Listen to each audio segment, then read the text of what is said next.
Being unteachable is its own special kind of stupidity. If you believe that no pain, no gain is the way to heal your trauma, you're just going to continue re-traumatizing yourself. Just like a crab, you cannot rip the shell off of the crab and have the crab live. So I want you to know that trauma resides in your brain, and it doesn't matter which trauma is. It doesn't matter if it's gay trauma or lesbian trauma or trauma from war or trauma from childhood or trauma from sexual abuse. It all looks the same in the brain. And the no pain, no gain philosophy doesn't help that at all, because your brain does not respond to more pain being successful. Your body holds trauma also. And so when you mix the brain and the body together and you expect that ceremony after ceremony, ayahuasca, iboga, more bufo is the way to make, again, your trauma change, you're missing the boat. Because part of what we have to understand is where peace resides.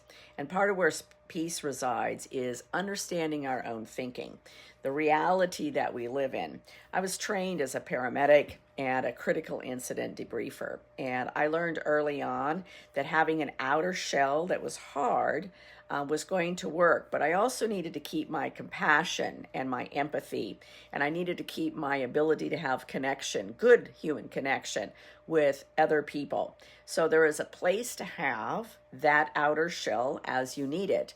And you have to have the ability, though, to remove that outer shell. And that's part of what we don't learn.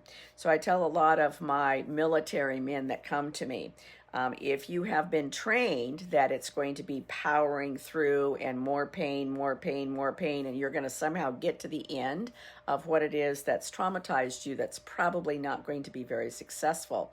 Because what you really do need to go back to is the truest essence of yourself.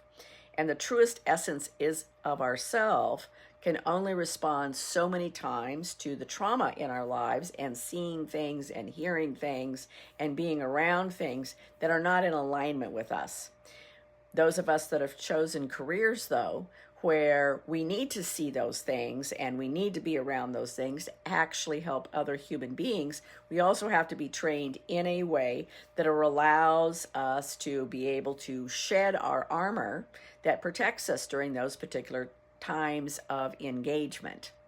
So I tell people, if you want to move past that, you have to be teachable in a way that allows, again, that armor to be taken off. You have to allow that to be able to happen. You have to allow your truest essence to come back to you.